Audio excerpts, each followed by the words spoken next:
Sur la paracha de Shemot, ici, il est marqué la chose suivante. Et les Shemot béni Israël, Abim Israël. Voici les noms des enfants d'Israël qui sont arrivés en Égypte. On nous cite tous les enfants de Yaakov Avinu.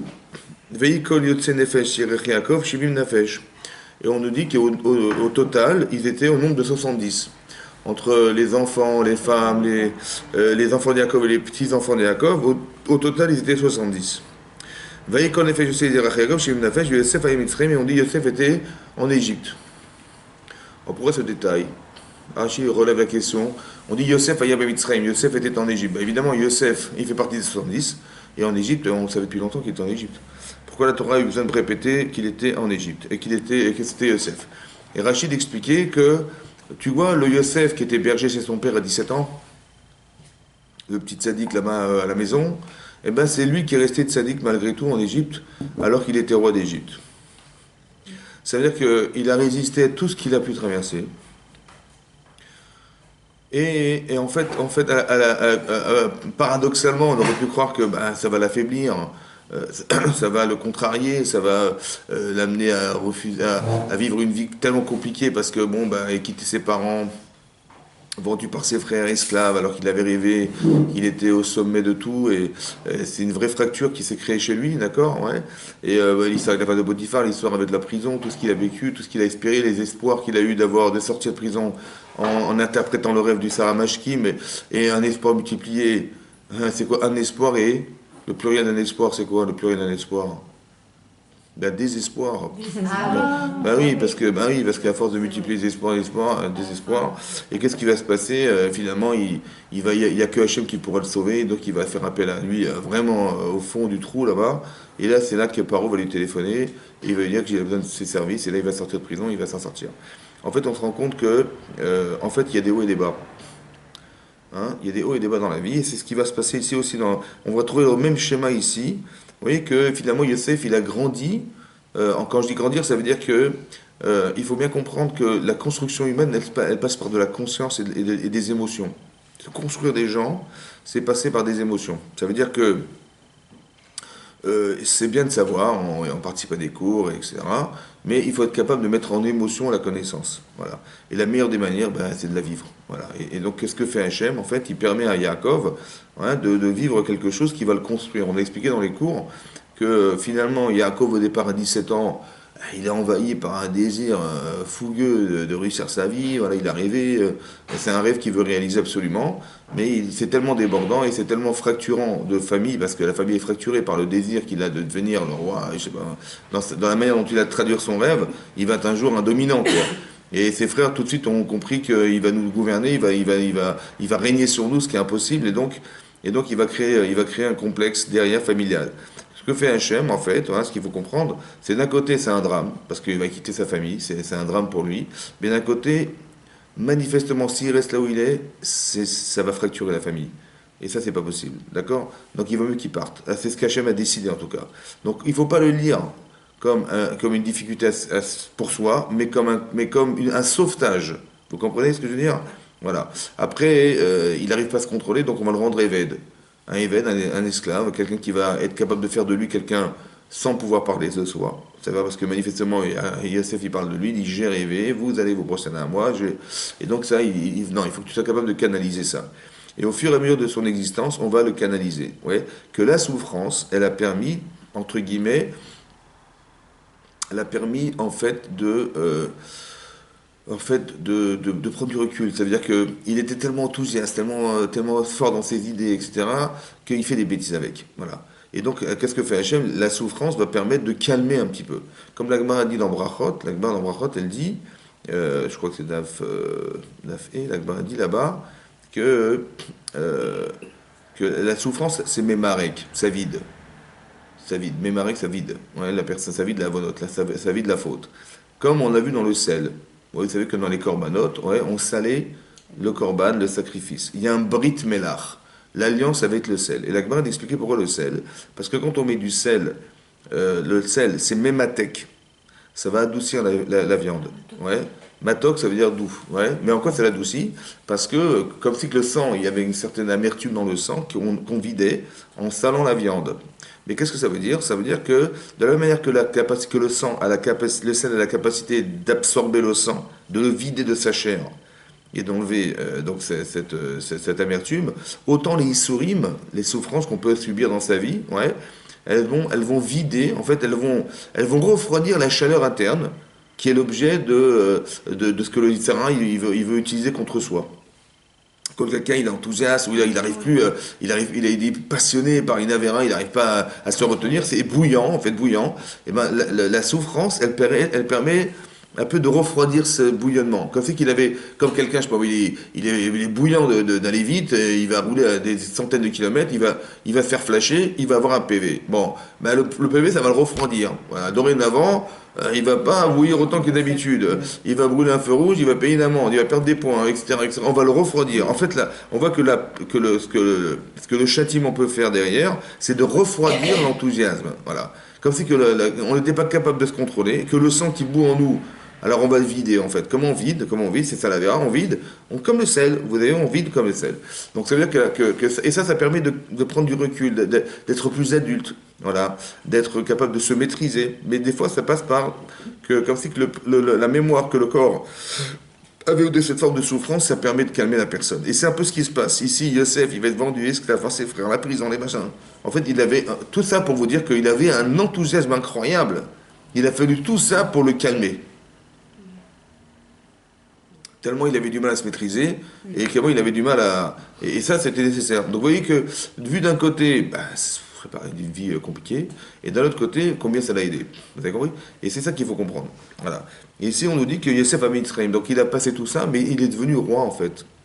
Parce que quand on arrive à contrôler sa personne, on est roi sur soi-même, et on peut être roi sur les autres. Ça va? Voilà. Et donc c'est ça il devient le roi. Donc le tzaddik, en fait, il a simplement conservé des idéaux qu'il avait construits chez ses parents, oui, et que là, il a voulu absolument, si vous voulez, les mettre en exergue. De quelle manière? Il fallait que ça puisse se réaliser. Donc son rêve, il ne va pas forcément se réaliser comme il a voulu, mais comme Hachem a voulu. C'est pas pareil.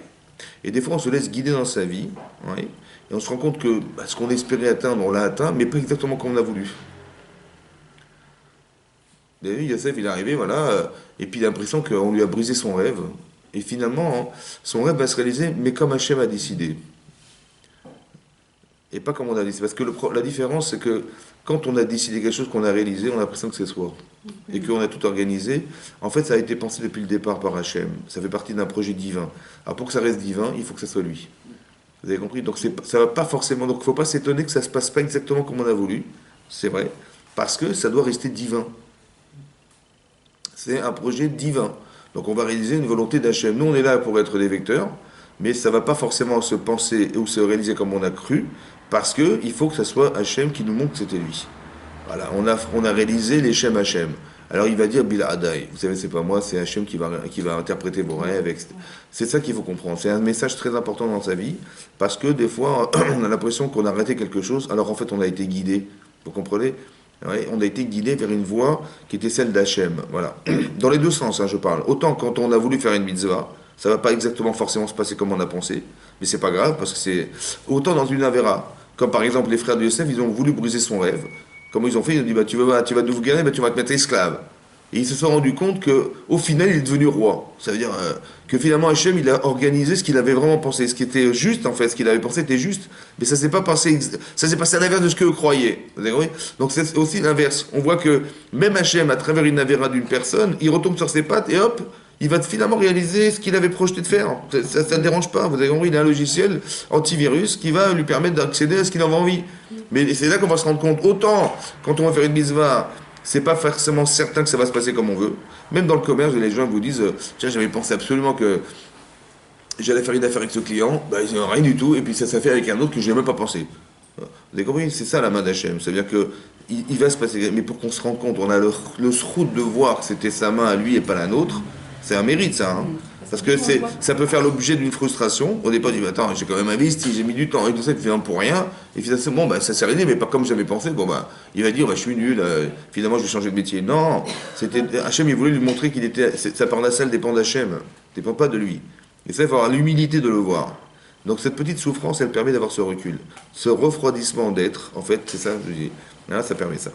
En tout cas, c'est marqué ici que Yosef était en Égypte. Vayamot Yosef et Kolecha et Koladoraou. La Torah nous dit qu'il est mort Yosef. Et tous ses frères, et toute la génération qui a connu Yosef. Bon, pourquoi nous dire qu'il est mort? D'abord, c'est bizarre parce qu'on aurait simplement on aurait dû simplement écrire, je sais pas, même si on avait voulu donner l'information, voilà, la génération qui a connu Yosef a disparu. Tout simplement. Pourquoi nous détailler Yosef, ses frères et la génération? À part ça, hein, est-ce que les tzadikim meurent? Non, c'est connu, l'Agma dit que Yaakov Lomet, on apprend l'Agma Antani d'Afé, elle dit là-bas, Yaakov Lomet, l'Agma dit comme ça Lomet, mais on a bien vu dans la Torah que il est mort, on a fait son oraison funèbre, on l'a carrément embaumé, on l'a enterré. L'Agma dans les tzadikim ne meurt pas. Oui, parce qu'on apprend à Passouk que à la fin des temps, Hachem va dire à Yaakov, voilà, Yaakov, voilà ta descendance, elle va recevoir le Mashiach et tout en ta présence. Et l'Agma dit de la même manière que sa descendance est vivante, lui aussi est vivant. Donc on apprend de là que les tzadikim ne meurent pas. Ça veut dire qu'il y a une conscience malgré tout. Ouais, malgré tout, les tzadikim ne meurent pas, il reste une conscience. Ouais.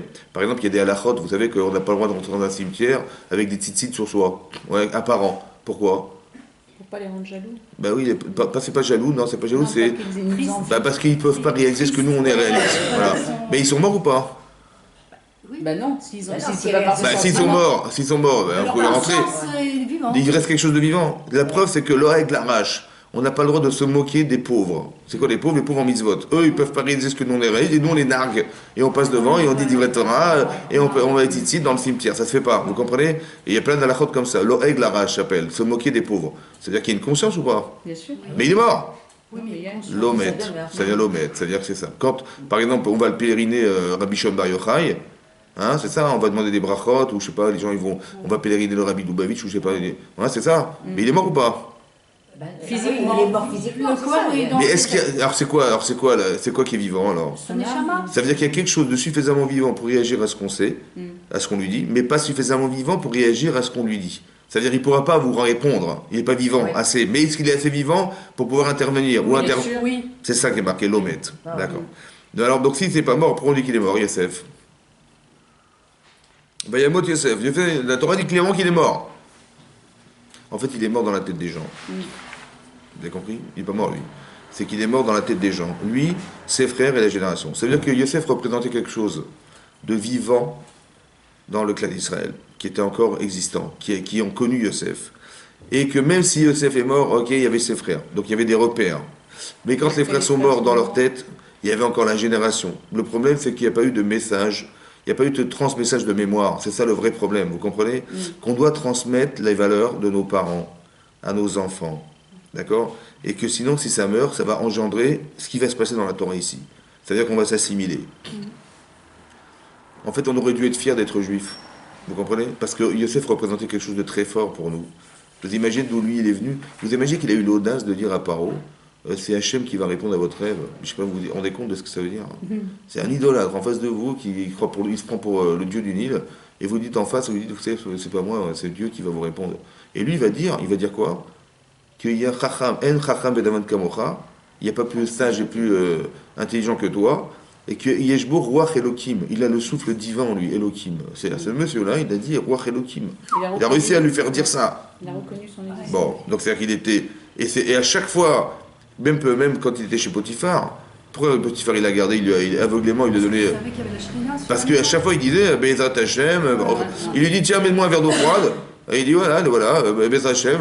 Après il dit mais non, finalement j'en veux un chou. Il dit grâce à Dieu il est là. Il voit les choux, il comprend rien. Il voyait que tout ce qu'il faisait était maslière. Ça veut dire qu'il avait Hashem avec lui, quoi. Donc il avait compris qu'il y avait Hashem. Même un idolâtre pareil, il a compris qu'Hachem existait. Et donc il faut être fier de ça. Vayamot Yosef, je pense que Vayamot c'est mort dans la tête des gens, ça veut dire qu'il y avait quelque chose qui avait disparu, qui était mort, vous comprenez? Et c'est ça qui va engendrer malheureusement l'assimilation. Et là-dessus, dès que l'instant on a décidé de s'assimiler, comme ça le Rachaim écrit là-bas, dans le commentaire de la Torah, il dit, comme el Chadash, tout à coup il y a un nouveau roi qui vient. Alors soit c'est le même, hein, soit c'est le même, voilà, parce que en fait, qu'est-ce qui s'est passé? Lorsque les Misraël se sont multipliés, les gens qui tournaient autour du gouvernement, ils ont été voir Paro, ils ont dit, écoutez, les Juifs, ça va 5 minutes. Bon, et il a dit, mais attendez, mais comment ça va 5 minutes? Mais grâce à qui on est ce qu'on est aujourd'hui? Grâce à Yosef. Il dit, comment vous parlez des Hébreux comme ça va pas? Ils ont dit, ah bon, c'est comme ça, donc ils l'ont déchu. Il est sorti de la royauté. Ça a duré 3 mois. Au bout de 3 mois, il est revenu, il dit, bon, c'est bon, j'ai compris, ça va. Et c'est là qu'il. Khadash. C'était un nouveau roi. C'est-à-dire qu'à la suite, du fait qu'on l'ait déchu de sa royauté, parce qu'il a voulu défendre Yosef et les Hébreux, il a changé d'Hébreu. Carrément, il avait oublié Yosef. Il fallait qu'il oublie Yosef, il n'avait pas le choix, c'est où son poste, ou les Hébreux. Il a choisi, c'était lui. Et donc c'est ça, Malach Hadash. Soit c'est le même, ou alors c'était un autre. Vous comprenez? Mais en fait, quelque part, il s'est passé quelque chose. On a déclenché politiquement quelque chose qui est dû au fait que nous-mêmes, dès qu'on descend, on nourrit une violence contre nous. Est-ce que c'est clair? Oui. Comment? Ça n'a pas changé. Ça Ça n'a pas changé. Donc, Vayakom Melech Hadash à Mitzrayim, Asher lo yadet Yosef. Ok, qui ne connaissait pas Yosef. Veyemer Elamo, il a dit à son peuple, Abba, Ine Am Bene Israël. Am Bene Israël, ça veut dire quoi, Am? Le peuple d'Israël, les enfants d'Israël. Le peuple des enfants d'Israël. Ça va? Ça vous va ou pas? Oui. Bah moi, ça va pas du tout. Le peuple des enfants d'Israël. Ça vous va ou pas? Les enfants d'Israël. Attendez, je vous explique. Et les Shemot d'Israël, voici les noms des enfants d'Israël qui sont sortis d'Égypte. Bon, au final, ils étaient 70, en tout et pour tout. Ils se sont multipliés. Attendez, c'est un peuple ou une famille? Ben non, c'est un peuple. Attendez, excusez-moi de vous demander pardon. C'est les fils d'Israël. Les enfants, la famille Dupont est arrivée en France. Et ils se sont multipliés, là, vous voyez, dans le bottin. Il y a beaucoup de Dupont. Mais on dit le peuple est des Dupont. Non. Non. C'est qu'une C'est Israël, c'est Ben, Yaakov. c'est une famille, donc comment on dit Ah, Béné Israël, il n'y a pas de peuple, il n'y a rien du tout. C'est parce que c'est. Hein, c'est marrant comment ils nous regardent. Ils nous regardent comme un peuple. On n'est pas un peuple. Hein. Bon, ça vous choque pas, non? Ça vous choque? Dites oui. Oui, Dites, ça nous très bien, choque. moi aussi, très bien. Moi aussi, ça m'a choqué. Il y avait un mot, Am, il n'y a pas de peuple. Non, Am, Béni Israël, Rav. Des nombreux, vers Atsum Imenu. Plus nombreux. Très, très Plus nombreux et plus Atsum. Quand on éternue, Atsum Imenu. D'accord? Il était plus puissant que nous. puissant. Et là, l'Égypte, c'est l'Amérique. Hein. C'est l'Amérique. Il dit, vous savez, les Béni Israël se multiplient, ils sont plus puissants que nous. Ça va, ça vous paraît cohérent? bizarre. Hein. Très bien. Moi aussi, ça m'a choqué. Abba et Trakimalo, venez, on va s'ingénuer contre lui. Penirbe, de peur qu'il se multiplie. Vaya Kitikrela Milchama. Imaginez qu'il va arriver une guerre contre nous. Ouais. Venosaf Galmou Atsonenu. Il va s'associer à nos ennemis, à ceux qui nous haïssent. Venichambanu. Il va nous faire la guerre. Vers la Minaret, il va nous sortir de la terre. C'est-à-dire qu'ils vont nous envahir et ils vont s'associer à nos ennemis, ils vont nous faire la guerre. Ça va? Ça vous paraît cohérent, ça? Attendez, quand on s'assimile, on se fait grand ou on se fait petit? On se fait petit. D'accord. Donc on fait peur ou au contraire, Ah non. on devrait dire, il devrait dire, C'est assimilé, il devrait dire Baruch Haba, on se forme. Baruch Haba que vous êtes des petites personnes et on va utiliser, voilà, on se marie avec la population et on rencontre Christine et on rencontre les dada, et voilà. C'est ça qui se passe, non? Et là c'est l'inverse. Il dit, oh là là, j'ai peur, ils vont se multiplier, un peuple, les Hébreux. Mais de quoi tu parles? Il n'y a plus d'Hébreux, il n'y a plus rien. C'est pas cohérent, c'est quoi ce discours-là? Alors je dis, est-ce qu'ils avaient conscience que Dieu les accompagnait? Peut-être qu'ils avaient la Il n'y a crainte plus de de Dieu, ça. là, il n'y a plus rien du tout, là. Non. Plus Dieu. Est-ce que vous avez compris un truc? C'est que ce que vous entendez là, c'est qui parle? C'est lui de Sarah. Non? C'est Hachem. Ah. Il dit, vous êtes forts, vous êtes nombreux, vous êtes puissants. Il les aide. Non, non, Par écoutez-moi sa bien. parole. C'est marrant parce que le discours politique, il est exactement l'inverse de... Moi, je sais pas, moi je suis un hébreu de l'époque, je dis, mais qu'est-ce qu'il raconte? Mais on est faible. On n'est pas un peuple, on est zéro. On est... Non, il est Au contraire, c'est toi qui es fort. Il est en train de- Et lui, qu'est-ce qu'il nous dit? C'est vous qui êtes fort. J'ai peur de vous. Il s'invente un scénario improbable. Il dit, mais vous savez quoi? Ils vont s'associer à nos ennemis, ils vont nous faire la guerre. Mais qu'est-ce qui évidemment des trucs de fou, quoi. Mais d'où on va s'associer? Personne ne va s'associer. Au contraire, nous, on adule parole, on est des fous de parole, nous. Vous avez compris ou pas? C'est-à-dire, qu'est-ce qu'Hachem est en train de dire à travers cet homme?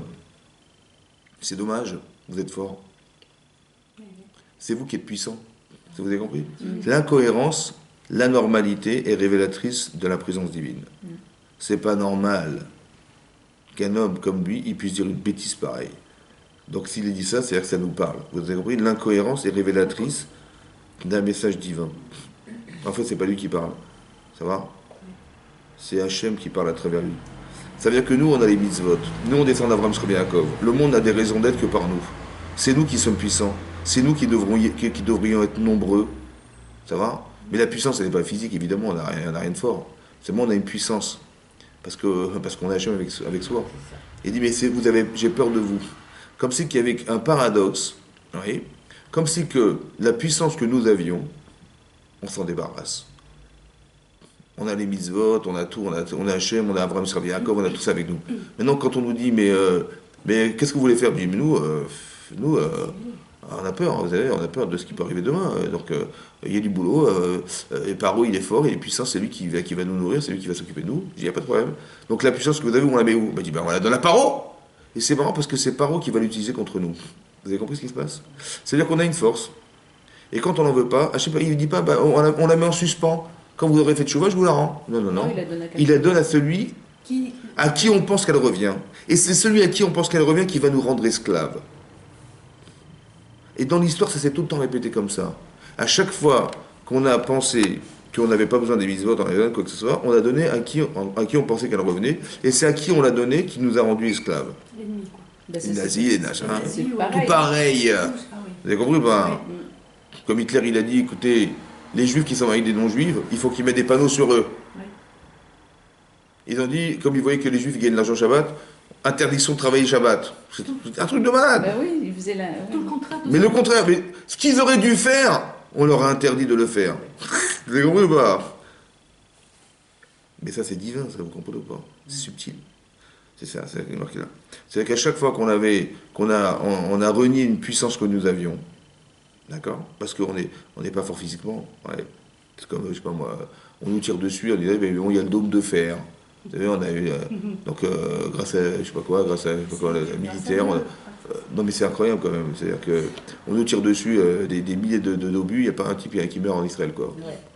C'est un On dit, miracle. on a des ingénieurs extraordinaires. C'est un miracle. hein. Bon, non mais franchement, on a des ingénieurs fantastiques quand même. On invente des machines et puis on les revend, on gagne de l'argent dessus. Bon. Mais ils savent que c'est pas ça. Mais c'est un truc de fou, quoi, vous comprenez ou pas? Le dôme de fer. Ils savent que c'est Mais qui c'est qui a donné l'intelligence à cet homme de trouver la solution? Hachem. Et c'est ça qu'il faut comprendre. Mais Hachem, il est tellement un ave. Ou alors il faut tellement avoir. D'un côté, tu as un fou de dire, ben, grâce à nos ingénieurs, grâce au. Et d'un autre côté, tu peux dire, mais grâce à Dieu. Vous avez compris, c'est les deux. Et plus c'est fort, et plus on pourrait raser renier, et plus, en fait, c'est aussi une manière de reconnaître que derrière l'image, il y a Hachem. Derrière les mots, il y a une volonté. Voilà. Et c'est ça qu'il faut comprendre ici. C'est ça qui est fort. Ouais. Il y a marqué là-bas, mais il y a 6 mois là. Alors, qu'est-ce qu'il a dit? Donc, qu'est-ce qu'il a fait, ce paro là? Abba et Trakemalo, Penirbe, Vayasimu alav saremissim. Donc, on a imposé des gens, des ministres des impôts, les mananoto bisiblotam, afin de les mettre sous un forme de labeur. Veiven arim biskal les paro, être pitov et ramses. Vekacher yaranu. Et plus on nous affligeait, Ken irbe vechen yifrotz. Lui, qu'est-ce qu'il a dit, lui? Qu'est-ce qu'il a dit, lui? Pen irbe, de peur qu'il se multiplie, de peur qu'il se fructifie. Et Hachem, qu'est-ce qu'il a dit? Ken irbe, Ils vont se multiplier. beken yifrotz. Ouais. Oui, ils se multiplieront, et oui, fructifieront. Quand on écrit Ken, ou Pen, vous avez vu Pen? Ouais, Pen. Ça s'écrit Penoun. Bon, comment on écrit un P? Un P. Un P, c'est comme ça. Ah oui, comme C'est comme, avec un petit Un petit. Yud à l'envers. Comment on écrit Yud? Yud, Vav, Dalet. Yud, Vav, Dalet. Et quand vous inversez, ça fait Devaï. Devaï en hébreu, c'est des souffrances, des plaies. C'est un Yud à l'envers. Eux, ils ont dit peine, de peur que. Alors, on a enlevé ce petit Yud à l'envers, on a fait Devaï, on a fait des plaies. Les 10 plaies d'Égypte. Pen irbe, Ken irbe. Et ce Yud là, je vais te l'enlever et je vais te le mettre sur toi. Ça va? Ça veut dire qu'Hachem, il est derrière tout ça. Et plus on croyait qu'on était perdu, et plus miraculeusement on se multipliait. Donc, pour nous, ça doit être un révélateur d'une présence divine, et pour lui, ça le rend fou, lui. Parce qu'il ne comprend pas ce qui se passe. Il veut essayer de nous écraser, nous affliger, et nous détruire, en fait, en nous écrasant par les impôts, par la souffrance physique, parce qu'il a créé des camps de concentration de travail. Hein, c'est ça qu'il a fait. Et plus, en fait, il pensait nous exterminer, et plus on se multipliait. D'accord? On était une petite famille au départ, 70. Bon, on n'était pas nombreux. Mais cette petite famille, en fait, de 70 personnes, on a voulu nous exterminer. Qui c'est qui a voulu nous exterminer? Bah, Lavan. Lavan, quand Yosef, Yaakov est parti de chez Lavan, Lavan, il lui a couru derrière, son beau-père. Hein. Jacob, c'est Jacob. Yaakov est parti de chez Lavan. Son beau-père, il lui a couru derrière, soi-disant parce qu'il s'était sauvé en cachette. Vers Hatzal, à Akor et à Kol, il a voulu tout déraciner. Il a voulu exterminer sa famille, quoi. La famille de Yaakov Avinu. Ses filles, Bon, on s'en est sorti ou pas? ses fils, oui. Grâce à Dieu, il est venu en rêve Hachem, il lui a dit, écoute, ne touche pas ni du mitov vadra, ni du bien ni du mal. Il dit heureusement que ton Dieu il m'a dit ça, il le dit à Yaakov, voilà, sinon je t'aurais tué. Ça veut dire qu'il aurait tué ses enfants, Oui, ses petits-enfants. Ses petits-enfants. Ouais, ça le dérange. Vous imaginez, bon, on s'en est sorti. Cette petite famille, elle a survécu grâce à Dieu. Après, on se multiplie. Grâce à Dieu, on se multiplie. Et qui c'est qui va nous terminer? Ben, Paro. Bah oui. Et qu'est-ce qui nous sauve? Hachem. Vous avez vu comment ça passe, quoi? Ça fait toujours, c'est toujours comme ça. Pourquoi c'est comme ça? Au débat, pourquoi? Par rapport à notre Qu'on comportement. demande qu'on se rapproche de Dieu. Peut-être que c'est même possible, écoutez-moi bien, que même si on fait des mitzvot, on voudrait aussi nous détruire. Pourquoi? Parce qu'on est le peuple élu. Exactement. Ce peuple élu. C'est quoi élu? De Dieu. Élu, ça veut dire... Chéri d'aimer, chéri d'Hachem. Préféré de Dieu. Et ça dérange ou pas? Bien sûr. Oui, bien sûr. Bien sûr. Comme Yosef avec Vous avez ses compris ou frères. pas? C'est-à-dire que l'antisémitisme peut expliquer de deux manières. Soit parce que Hachem, il nous dit, c'est dommage, je suis là, vous n'avez pas remarqué que j'étais là. Donc Hachem, qu'est-ce qu'il fait? Il crée un dernier rempart à l'assimilation en étant haï par les gens à qui on voudrait s'assimiler. Vous comprenez? L'antisémitisme, c'est un rempart à l'assimilation totale. C'est-à-dire que la personne à qui je veux ressembler, il me dit, mais t'es un sale juif. Voilà, J'ai pas compris, mais j'ai rien de juif. Vous avez compris? Et là, tout à coup, c'est un rempart. Voilà. Soit c'est comme ça, soit parce qu'on dérange. Parce que Hachem nous a. Quand Hachem, sur le mont Sinaï, il a joué avec Israël au détriment des autres, il a créé une différence qui est insupportable pour ceux qui l'ont subi. Le mont de la haine, le mont Sinaï, le mont de la haine. Donc ça veut dire que c'est ça, c'est pareil. C'est-à-dire que même si on est cachère et même si on n'est pas cachère ou quoi que ce soit ça s'exprime de la même manière, mais pas forcément pour la même raison. C'est ça que je vous explique. Donc c'est-à-dire que les règles d'antisémitisme sont marquées là, en fait. Vous comprenez? Vous comprenez? Ça veut dire qu'il y a marqué ici, voilà ce qui se passe dans le clan d'Israël, ce qui se passe en général. Et il faut résister. Ouais. Ça veut dire qu'on doit pouvoir être capable de ne pas lire la réalité telle que vous la voyez, mais de la comprendre. De comprendre ce qui se passe derrière l'image. Donc c'est marqué ici que plus on se multipliait, plus Hachem nous sauvait. C'est-à-dire que nous, on pensait qu'on était fini. D'accord? Et on voit qu'il se passe exactement l'inverse. Maintenant, Paro, il pèse pas les bras. Il dit, bon, ben, j'arrive pas à les exterminer par le travail. Qu'est-ce qu'il a fait? Ouais. Il a dit, Avidu Mitzrayim et Mitzrayim Befarer. Donc il avait fait travailler Befarer avec dureté. Ouais. Mais l'agma dans Psachim dit Befarer. Ouais.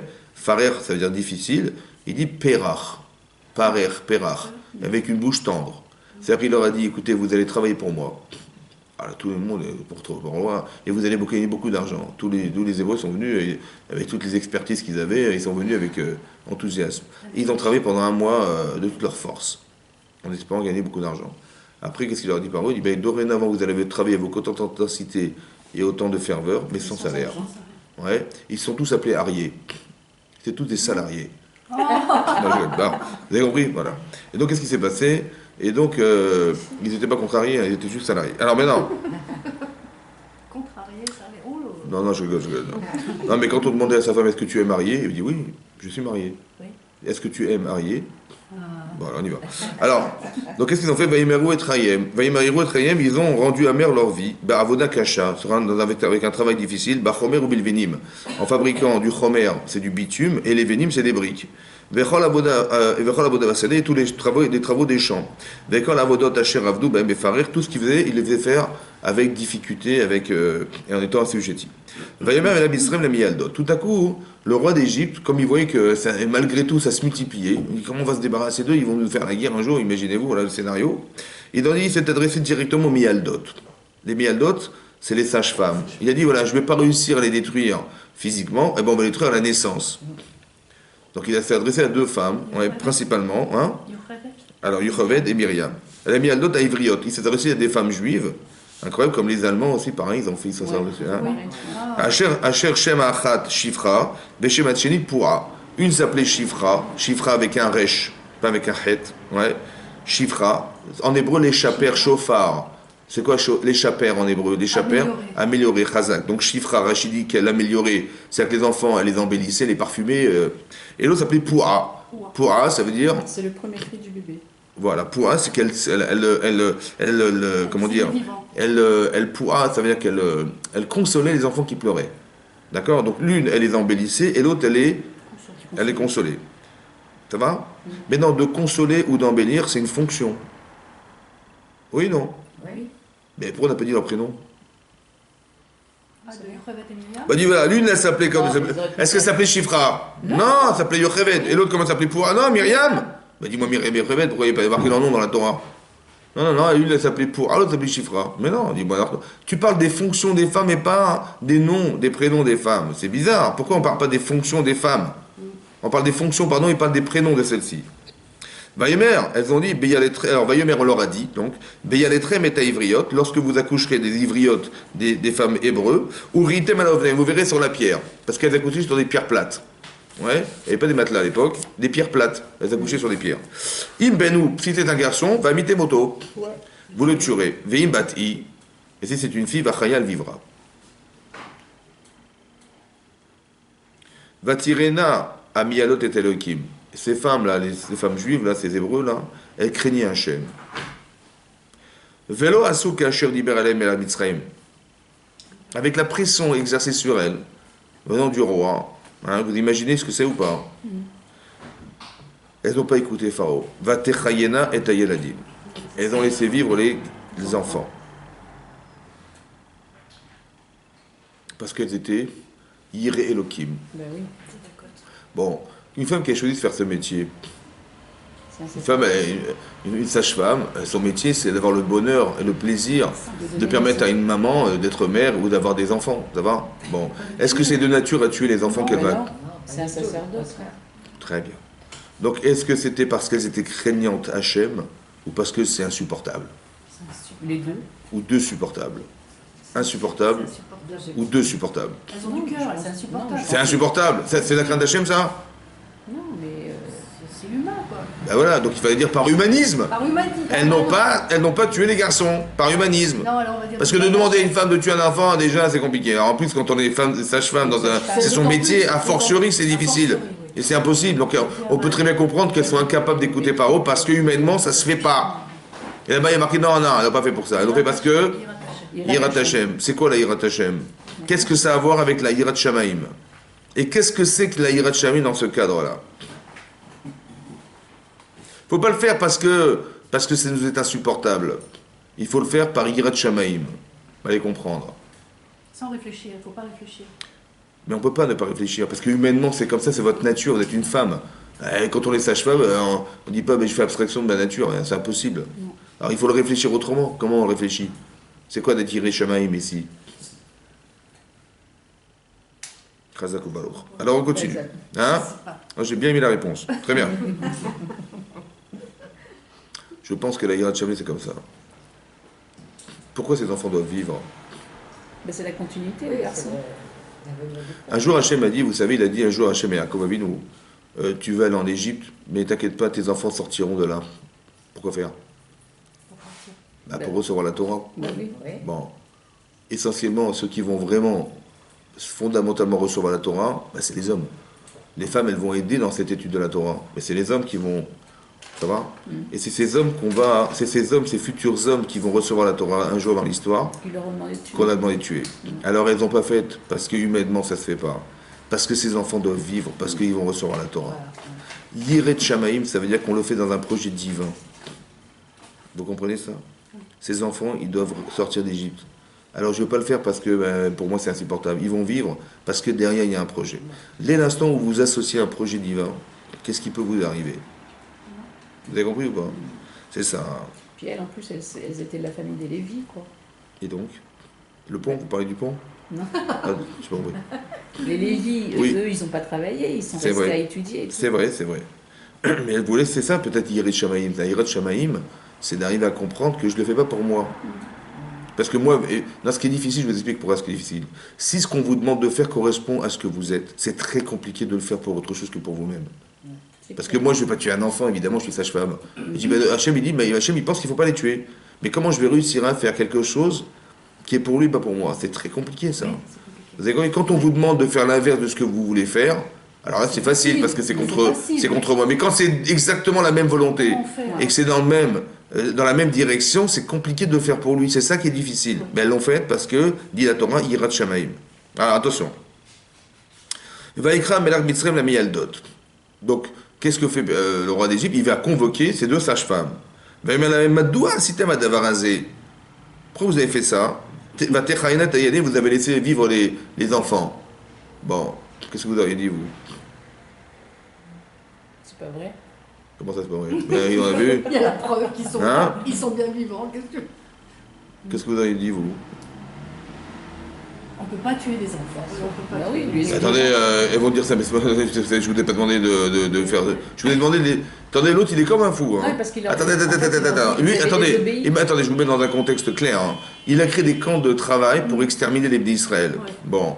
Il a vu que ça marchait pas parce qu'on se multiplie. Donc il dit, je vais faire appel directement aux sages-femmes, que tous les enfants qui naîtront, les garçons, ils mourront. Bon, il est, comment dire, il est sous pression, Paro. Bah oui. Pourquoi il est sous pression? Parce qu'il il a tellement peur de perdre son pouvoir, parce que si on se multiplie, on va faire la guerre contre lui, et on va lui faire, et si on risque de gagner, on va le sortir dehors. Donc il a tout à perdre. Donc elles ont désobéi à la royauté, vous imaginez le désordre que ça fait? Au-dessus du pharaon, il y a Voilà, maintenant vous êtes ces sages-femmes. Yirat Shamayim. Qu'est-ce que vous dites, Paro? Il y a Dieu au-dessus de deux. Bon, Khazakubalo, mais bon, c'est un peu compliqué. Lui, il va pas- Il va dire pardon. Il va pas admettre, lui. Hein. Alors, qu'est-ce que vous dites, quoi? Ben, c'est pas facile, hein. Bon, pourquoi je vous dis ça? Parce que quand on étudie la Torah, il faut comprendre qu'est-ce qu'on aurait fait nous-mêmes pour comprendre ce qu'elles ont réussi à faire. Bon, qu'est-ce qu'elles ont dit? Bateau Marna, elles ont répondu, voilà ce qu'elles ont dit. Elles ont dit, Amiyaldot el Paro. Donc les sages-femmes ont dit à Paro, Kilok anashim amitzrot evriot. Vous savez, les femmes juives, elles ne sont pas comme les égyptiennes. Ki chayotena, elles sont elles-mêmes sages-femmes. Bon. Beterem tavo elem, avant même qu'on arrive chez elles, Ils ont déjà. Ameyaledet, Vayaladou. Elles avaient déjà accouché. Bon. Quand vous dites ça à Paro, vous savez, c'est pas de ma faute. Hein. Franchement, moi j'aurais bien voulu les tuer, il n'y avait pas de problème. Hein. Mais bon, elles sont sages-femmes elles-mêmes, donc avant même qu'on arrive, elles avaient accouché, elles sont parties. J'ai quoi, elles vous ont échappé? Je sais pas, moi je suis Paro, qu'est-ce que je fais? Moi je tue les gosses et je tue les femmes, les mamans. Non? C'est une chose à dire ça?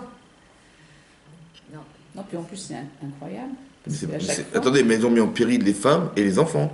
Parce que lui, il veut absolument détruire les enfants. Donc elles ont dit, nous, on a rien, nous, c'est pas de notre faute, vous savez, c'est Paro, il n'y a pas de problème. Hein.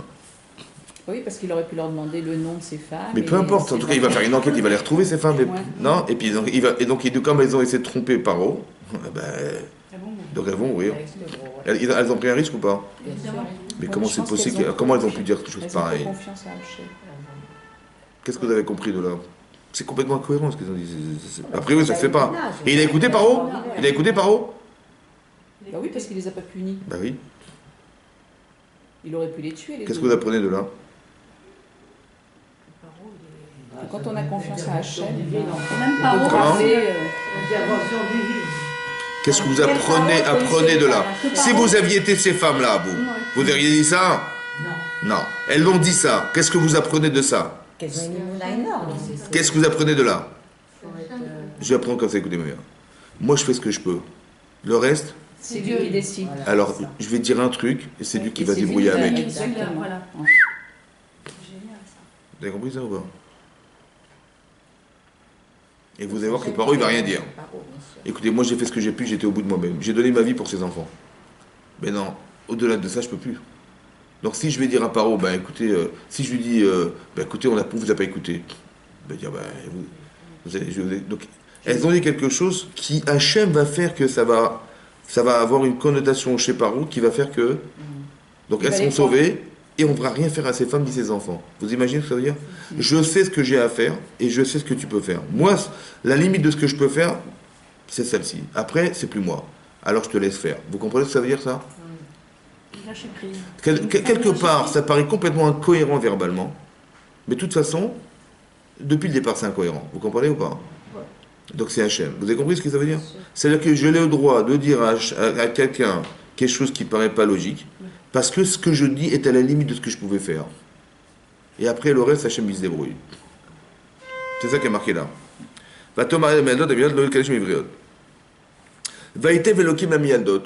Hachem, il a fait du bien à ses femmes, à ses sages-femmes. Vaïrev Ha'am. Exactement comme ils ont espéré, ça s'est multiplié. C'était quoi Iré Hachem, la crainte d'Hachem? C'est pas qu'on diminue les Bnei Israël par Iré Hachem. C'est pas qu'on diminue. Que finalement, par où il m'a demandé, je vais m'exécuter. Non, non, non, non. Je suis Relakim, ça doit se multiplier. Il faut que ça se multiplie. Il faut que ça sorte d'ici. Il faut que. Alors Hachem, il a fait du bien à ses femmes. Lequel? Il a multiplié les âmes. Vayitzmu be'od. Ils sont devenus plus puissants encore. Énormément puissants.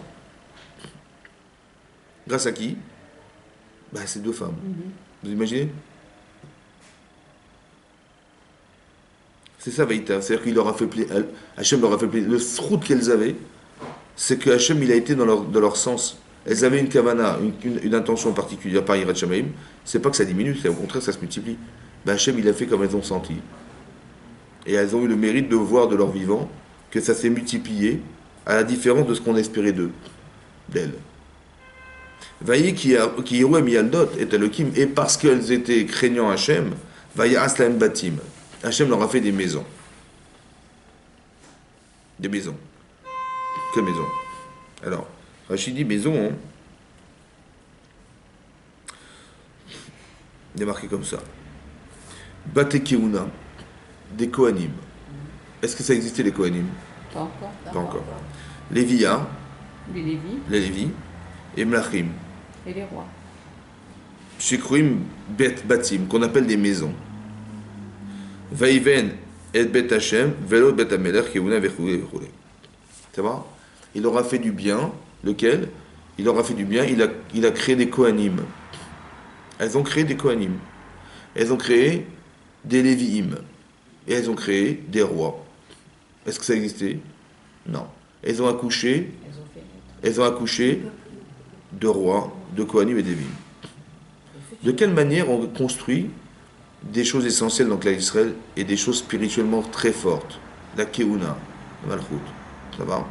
Le Kohen, il va faire le shalom entre Hachem et nous. Comme elles ont fait le shalom entre Hachem et nous. Ça va? Ok? Le roi, c'est celui qui va diriger. Elles ont été maîtres d'elles-mêmes. Meler. Lévi, parce que le Lévi aussi, il participe à la Gdusha de Beth Amikdash. Au détriment de leur vie, elles ont fait ça, mais par Yirat Shamayim. Vous avez vu la différence ou pas?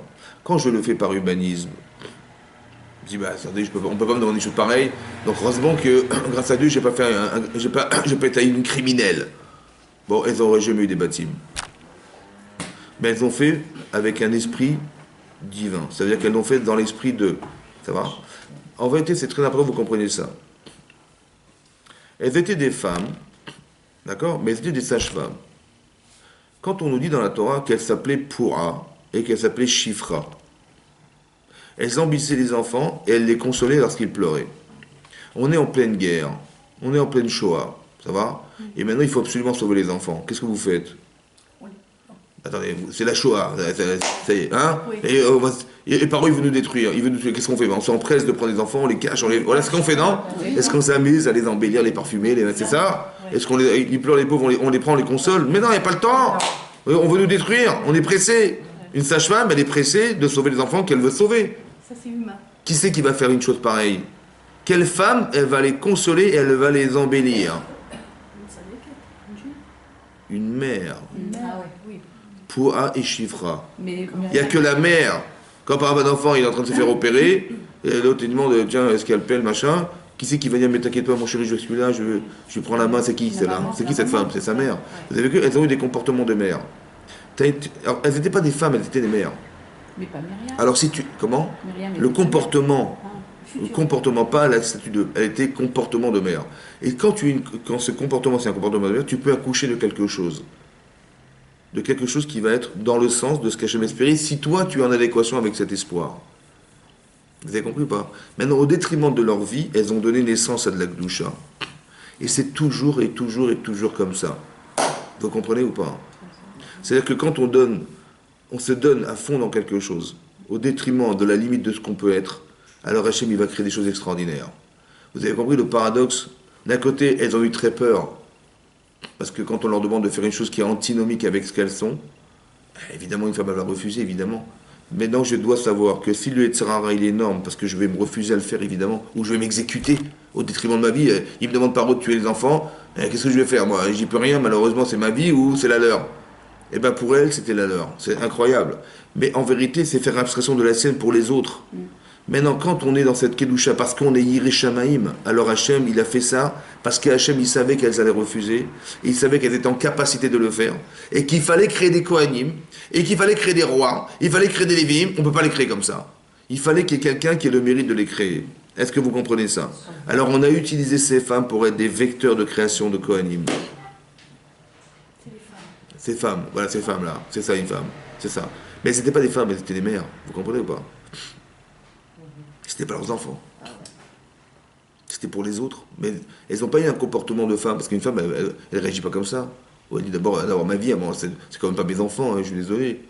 Non, elles étaient des mères, Shifra, Pourra. On n'a pas parlé des prénoms de ces femmes, on a parlé des fonctions de ces femmes. Parce qu'elles avaient des fonctions de mère et pas de femme. Elles n'étaient pas des sages-femmes. Il faut aussi savoir une chose. D'où leur vient cette force à ces femmes? Ah, écoutez-moi bien. Il est marqué dans la paracha de Lech Lecha. Quand, comment il s'appelle?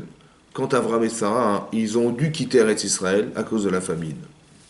Vous vous rappelez? Hachem il a promis, voilà, tu vas partir en Israël. Donc il part en Israël, terre promise, il arrive là-bas, c'est la famine, il n'y a rien à manger. Bon, il pourrait se dire, attends, où est-ce que tu m'amènes? Bon, finalement, il a dû quitter Israël. Il est parti où? En Égypte.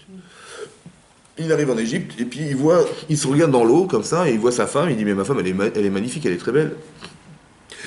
Il a dit, mais je vais arriver dans un pays, l'Égypte, on va en Égypte, évidemment que Paro, il va vouloir se prendre ma femme, et si je lui dis qu'elle est ma femme, il va me tuer. Donc qu'est-ce qu'il dit à sa femme? Il dit, dis-leur, voilà, il a dit, je t'en prie, dis-leur que tu es ma sœur.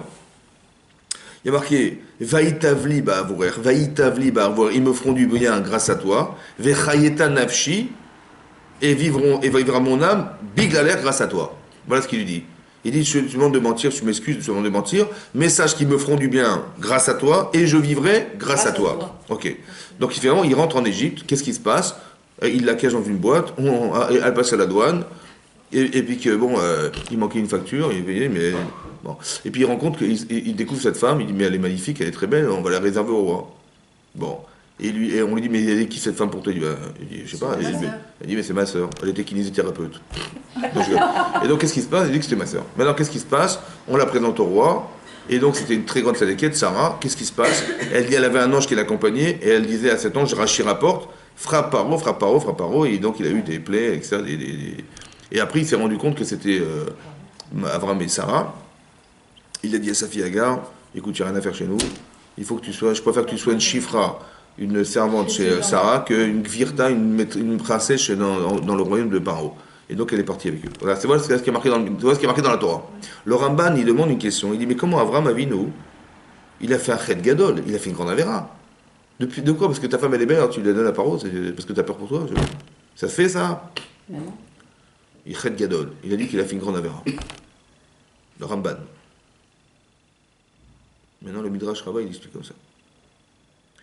Il y a eu la famine en Israël, comme il y aura la famine en Israël. Yosef. Bon. Hein? Qu'est-ce qu'il a fait Yaakov? À la suite de ça, il va demander à ses enfants de partir en Égypte. Bon. Mais comment on est arrivé à ça? C'est là qu'on est arrivé à ça. C'est avant ça déjà. Les prémices de ça, c'est quoi? Que Paro, donc il y a eu de la famine en Israël, on est parti en Égypte. Ça va? Il a dit à sa femme, dis-leur que tu es ma sœur. Achot. Une achot, c'est une sage-femme, en hébreu. Oui. Dis-leur que tu es une sage-femme. Ils vont me faire du bien grâce à toi. Vaïtavli ba'avorer.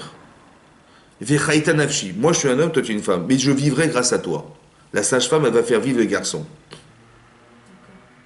Elle était chargée chez Paro. Et il a reçu les plaies d'Égypte. Vous avez compris pas? Ça veut dire que déjà l'histoire avait été construite par Abraham, Yitzhak et Yaakov. Qui c'est qui leur a donné cette force? En fait, la force qu'elles ont eue d'avoir le courage, mais elles étaient Yireh Shamaïm, d'où elles ont puisé leur force? De ce qu'Abraham il avait dit à sa femme. Vous avez compris ce que je veux dire? C'est-à-dire que d'un côté, c'est un chet gadol, comment il a osé faire ça? Ça c'est de l'extérieur, mais de l'intérieur tu comprends que ça a été organisé. Massé Avot, Siman Labanim. Ce que sont fait les Avot, c'était quelque chose qui va permettre à l'histoire de se faire un jour. Vous comprenez ce qui se passe? Dis-leur que tu es ma sœur. Et ils vont me faire du bien, Vaïtavli. Donc on va se multiplier, on aura des Kohanim. Et en plus, je vivrai grâce à toi. parce que tu es la sage-femme qui va me faire vivre, qui va faire vivre mes enfants. Vous avez compris? Ils descendent d'Abraham Avinu, ces enfants-là, les enfants-là. Mais comme elles étaient, elles savent pas d'où ça vient cette Yirat Shamayim-là. Mais c'est issu en vérité d'un Srout Avot. C'est-à-dire qu'elles ont développé en eux ce désir de confronter une situation, et la force qu'elles ont puisée en elles pour se confronter à Paro, il vient de qui? Il vient d'Abraham et Sarah. Sarah en tant que femme, elle était achot, ouais. Donc la force qu'elles ont eue, ces femmes, elle était issue de la Yirat Shamayim de Sarah Imenu. Et il dit, grâce à toi, je vais vivre. Grâce à toi, mes enfants vivront. Vous avez compris? Voilà. C'est ça qui est marqué ici. Que Vaïtav la aime. Ivayas la aime bâtim leur fait des maisons. On aura des Kohanim grâce aux femmes. On aura des Livim grâce aux femmes. On aura des rois grâce aux femmes. Les rois, c'est Myriam. Et les Kohanim Livim, c'était Yochebed. Elle a eu Moshe Rabbeinu. Elle a eu comme Aaron à Cohen, etc. Voilà, c'est ça, c'est Bizroutze. C'est très important que vous compreniez que, en fait, on porte en nous une puissance, une force, qui n'est pas forcément issue de ce qu'on a réalisé soi-même dans sa vie, mais qui est ancestrale, en fait. Et on a une mission, en vérité, qui a déjà été pensée depuis bien longtemps déjà, qui fait partie d'un plan divin, mais qui on nous a donné les énergies pour pouvoir le réaliser. Mais alors, qu'est-ce qu'on fait avec? Soit on l'utilise pour Hachem, mais c'est pour ça qu'il faut développer sa Yirat Shamayim, pour simplement être en adéquation avec ce projet. C'est très important qu'on le comprenne. Comment on l'acquiert? C'est parce qu'on vient au cours le lundi matin à 10h30. Évidemment. Et donc c'est très important que vous compreniez ça, qu'on porte en nous un message, voilà, et que chacune d'entre nous, on a un message. C'est pour ça que je voulais mettre une perruque ce matin, mais j'ai pas. Et que vous ayez cette force en vérité qui vient de nos ancêtres et qui nous donne la vertu, la capacité à pouvoir se confronter à des situations qui sont contraires à nos intérêts personnels. Mais plus c'est compliqué, plus c'est révélateur de grandeur. Ça rassure, ça. Vous avez compris? On dit, oh là là, c'est plus fort que moi, j'arriverai jamais. Et on tombe dans la déprime, En vérité, c'est l'inverse qui va se passer. Exactement, imaginez-vous. Imaginez-vous, Yosef, il est vendu esclave par ses propres frères. Pour rien. Vous imaginez la détresse mentale que c'est ça? C'est forcément révélateur d'une grandeur. Obligé.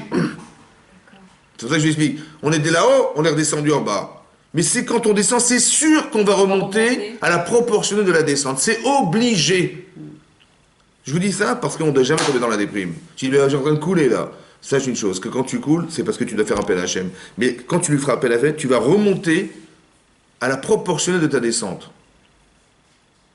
J'étais déchu de ma famille, on m'a vendu esclave, je peux passer à la prison, la femme de Potiphar, rien. À la proportionnelle, tu vas monter. Tu vois? Tu étais au plus bas, Eved, c'est-à-dire l'autre il arrive et vous avez prosterné à moi, il devient un Eved, un esclave. Et on sait pertinemment que dans les lois d'Égypte, un Eved il ne peut pas devenir roi, il ne peut pas devenir ni roi ni ministre. C'est ce qu'il a dit, le Saramashkim. Je connais un Eved Ivri. Ouais, Ivri, il n'est pas de chez nous, Eved il ne peut jamais monter au pouvoir, et c'est un choté. Débile, voilà. Mais bon, il a une particularité, c'est interpréter les rêves. Bon, voilà comment il l'a présenté. Mais ça veut dire qu'il y avait en Égypte, c'était clair que quand on était un esclave, on n'avait aucune réserve de pouvoir quelconque, aucune. Vous avez compris? Et c'est ce qui se passe ici, c'est pareil. Vous avez compris? C'est pareil. Et grâce à Gracha Hachem, vous avez vu qu'à la proportionnelle de ce que je vis, je vais me sortir de là. Vous avez compris? C'est ça qui est très important. Parce que soit je fais appel à la réalité et je réagis par rapport à ce que je vois, soit je comprends derrière que, en fait, le Yetzer Hara, il voudrait nous empêcher d'atteindre quelque chose. Parce que lui, il sait le but qu'on va obtenir si on est capable de résister. Il le sait, lui. Donc il s'acharne. Vous comprenez? Allez, vas-y, Paro, il t'a demandé, qu'est-ce que tu vas faire? Vous avez compris ça? Il s'acharne. Mais je dois savoir, moi, au contraire, que plus ça s'acharne, plus derrière ça cache quelque chose d'énorme. Alors je vais résister. Résister, ça veut dire, il faut se dire, non, mais cette réalité ne m'agresse pas. Parce que je sais que derrière, ça cache quelque chose. Parce que pourquoi c'est tellement divers? Pourquoi c'est tellement agressif? Ça va? C'est comme si on voulait m'empêcher d'entrer quelque part. Et il y a quelqu'un, un agresseur, qui va dire, non, tu rentres pas ici. Voilà. Et cet agresseur, c'est l'Yetzer Hara. Il dit, non, tu rentres pas chez moi. Tu rentres pas ici. Et il sait pourquoi il m'empêche de rentrer. Parce qu'il sait que si j'arrive à passer, c'est lui qui va disparaître. Vous comprenez ou pas? On va créer des Kohanim. Et donc, ça veut dire qu'on va. L'énormité de ce qu'on est capable d'engendrer est à la proportion de ce que vous voulez nous empêcher d'atteindre. C'est exactement ce qui se passe. Ça va? Pour ça qu'il y a toujours une descente, mais une montée extraordinaire. Après, après la Shoah, on a eu un Israël, comment sera, à une voix près, on a eu de la chance, quoi. Ils ont voté, machin. Depuis quand les gens ils vont donner, ils auraient pu donner en Ouganda, je sais pas, Oui, mais, Ouganda. juste ça. Incroyable. Quoi. Et après, et vu l'état dans lequel on était en 1948, on fait la guerre, on avait des pistolets. 3 ans après la Shoah, les gens ils étaient traumatisés à vie, ils ont gagné la guerre contre tous les peuples. C'est incompréhensible, vous comprenez ou pas? Mais ça veut dire, vous avez compris ce que ça veut dire? C'est énorme. C'est ça que ça veut dire. Mais tous ces mécanismes sont marqués ici. Vous avez compris? Tout ça, c'est marqué dans la paracha, du début de la paracha de Shemot, de comprendre les schémas. Voilà. Et de comprendre comment fonctionnent ceux qui voudraient nous assimiler, et que quand on adhère, voilà ce qu'on perd. Parce que je vous explique, quelqu'un que je j'adule. Moi, j'adule Paro. Voilà. Il me dit, va travailler pour moi. Il dit, bien sûr, et je travaille. Vous avez compris? La frustration énormissime qui va se passer ici, qu'on a adulé Paro, et qu'est-ce qu'il a fait de nous, Paro? Moins que rien. Mais vous savez, il nous a trompés ou pas? Bien sûr. Mais pourquoi Hachem il a fait un truc pareil? Parce qu'au départ, il y avait 2 choix possibles. Soit tu suis Hachem, soit tu suis Paro. Mais sache que quand tu suis Paro, Hachem il n'a pas le choix de faire que tu seras frustré par ton choix. Pourquoi faire? Pour finalement être obligé de changer. Vous avez compris? Voilà. Donc c'est-à-dire que vous avez compris? Ces mécanismes, il faut les emprunter, il faut que ça soit clair dans la tête, tout ça. Que quand j'ai fait un faux choix, ben, je vais voir que je vais être orienté. Mais c'est logique. Parce qu'Hachem, il veut que je le retrouve. C'est logique.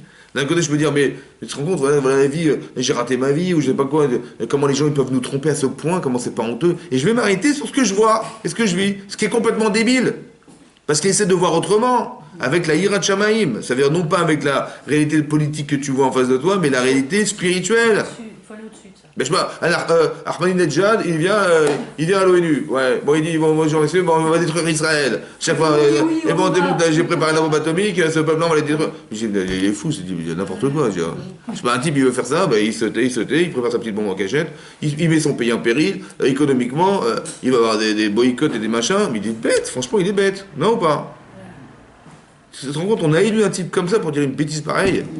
Mais tais-toi. C'est qui parle? C'est Hachem. Mais vous avez compris, c'est Hachem, ça. Oui, c'est C'est pas Hachem, cohérent, c'est pas sinon, logique. C'est sûr. C'est sûr que c'est Hachem, vous comprenez pas? C'est pour dire, méfiez-vous de ce fou furieux, là, voilà. Mais en vérité, ça dépend de notre madriga aussi.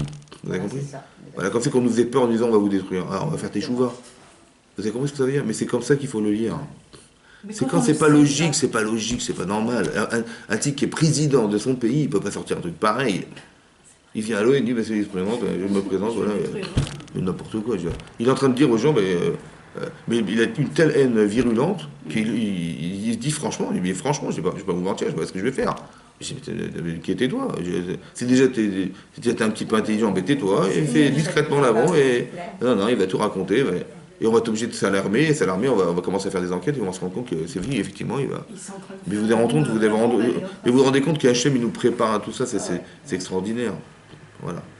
Chazak ou Baruch, Chazak. Merci beaucoup. Chazak, oui. Merci beaucoup. Merci.